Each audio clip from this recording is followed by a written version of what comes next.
Baku twins, and today I'll be reviewing Dragonoid Colossus. This is gonna be a very special review, so let's get right into this.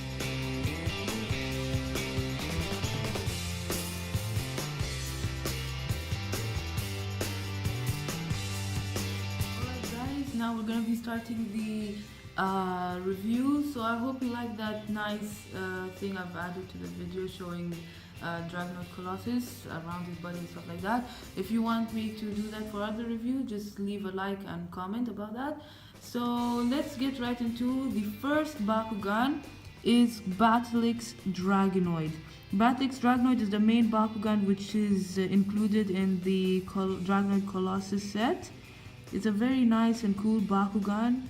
It resembles like a dragon-like lizard when you open it. Alright, when he opens, he does not reveal a lot of textures or anything. He just looks like it looks like he's just sneaking from attacks. But when you open his unautomatic pieces, it comes with this very cool three-horned design. It looks really nice with small arms and fists which comes out, and feet which comes out also. There you go. Okay, and you can also put his head up, his chest. You can see the emerald in his chest, or you can call it the perfect four, and the battle gear slot.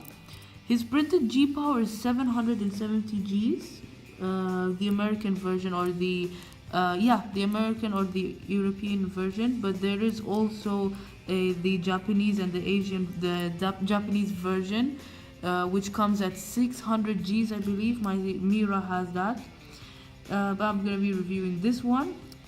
A really cool, nice Bakugan, Pyrus, very nice. So it's good. It's a good Pyrus Bakugan to use in your set. Alright guys, right now we're gonna be starting with the first battle gear, which is my personal favorite. It's called Beam Blitzer. It's a really cool battle gear. Does not show a lot of detail when it's closed, but when it's open, it reveals two laser cannon, and it is the tallest battle gear in the Dragonoid Colossus set. It's a gold battle gear with a printed G power of 180 Gs. You can see over here. Yeah, and it's quite cool. And it goes in the back to mid range of the Dragonoid Colossus in the transformation hub. And the reference card which comes with it, for Pyrus rule, it says once during this battle, after a coin is flipped, you may turn it over. So this can be really cool for your opponent when they use a flip a coin card. For example, like it says flip a coin, if heads you get 50 G power or 100 G power. This can turn the tables around, which can be very good. It's kind of like nullifying an ability, or nullifying or like removing G power or something. It can be very useful during battle in certain times. For the Ventus rule, it says all ability cards your enemy plays during this battle are removed from the game. So this can make your opponent stop using any ability card, as their ability card would be removed from the game, which is a very powerful rule for it. So yep, this is Beam Blitzer. Right now we're gonna be going with the New Kicks gear. As you can see, New Kicks gear goes just behind Batlix Dragonoid in the Dragonoid Colossus hub. Very cool battle gear with long wings, and it shoots out cannon. You can see over here, it reveals two very long wings, and like a cannon like guns over here. It shoots, very cool, nice. It's gold, and it has a printed G power of 200. You can see over here. Okay, and the reference card comes with it. Okay, it's called even New Kicks gear. For the Pyrus rule, it says if your Bakugan is any version of Dragonoid, it changes to your enemy's attribute. This can be very useful if your enemy has a very powerful card for a different attribute than you are.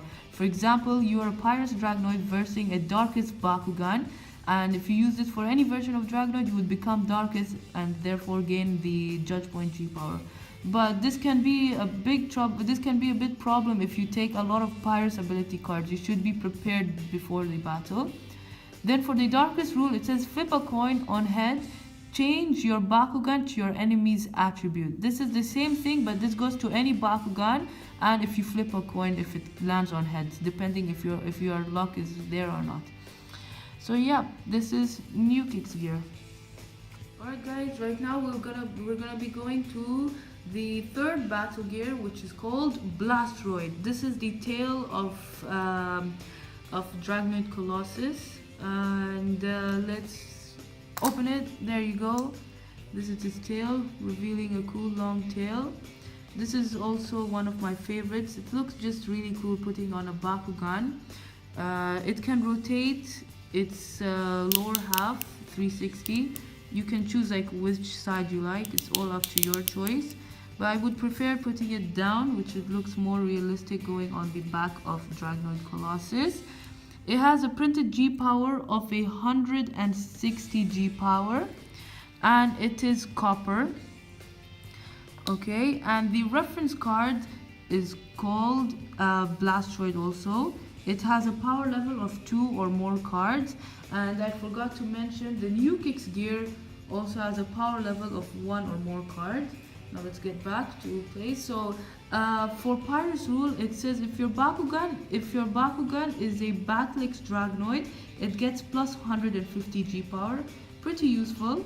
And for Subterra rule, it says flip a coin on head, your Bakugan gets plus 150 G power. This also goes by luck. If you get head, you'll just get 150. A nice battle gear. And now we're in the final battle gear, which is Axitor gear. Axitor gear goes in the front of Batlix Dragonoid. It's kind of like a steering wheel of him. He just controls it. It looks like a very cool battle gear. When it opens, it brings out 2 long spears, which looks very deadly in combat. It's a silver battle gear with a printed G power of 80 Gs. This is the weakest one, but the rules is very powerful. And now over here to the reference card, it's called Axitor gear. For the Pirate's rule, it says flip a coin on a head, your Bakugan gains the G power equals to the gate card's highlighted bonus. For Pirates, it's pretty powerful, but when you go to Aquist, it says change your Bakugan's printed G power to that of any Bakugan in your used pile. This can be very useful if you're using it to one of your weak Bakugan in your arsenal, and you have a very powerful Bakugan in your used pile. You can change to that attribute, which can be very powerful. So this is Axitor gear. Guys, now I'm going to be showing you the main Dragonoid Colossus, the main thing over here. This is the transformation hub. I need to carry my phone because this is a pretty big Bakugan. As you can see, the main part of it, there's no printed G power on him. He just has a pirate symbol, and he has a DNA code where his belly. And in the front over here, this is where you keep Axitor gear. Over here where you drop Batlix Dragonoid, and here where you place New Kicks gear, here Beam Blister, and in the back Blastroid. So this is Dragonoid Colossus, and the review is not going to be ending right here because I'm going to be showing you, I'm going to be dropping Batlix Dragonoid into it and transforming the whole Dragonoid Colossus, and it will be pretty fun to watch. Alright guys, now I've already set up Dragonoid Colossus to its fullest. If you guys want to watch how to do that, I will put a link below to our older video showing you guys how to do it. So make sure to check it out. Without further ado, let's start this. I'm going to be dropping Batlix Dragonoid inside of it, and it will transform into Dragonoid Colossus. So I'll do a countdown from 3, 2, 1. Wow, there you go, Dragonoid Colossus. And let me add Axitor gear in the front over here. Yeah, there you go. And open the horns to make him look more menacing. And his mouth. There you go. This is Dragonoid Colossus to its fullest. Thank you guys for watching. Please leave a like, rate, and comment for any more video suggestions. This is me from Face Off from Baku Twins, signing off.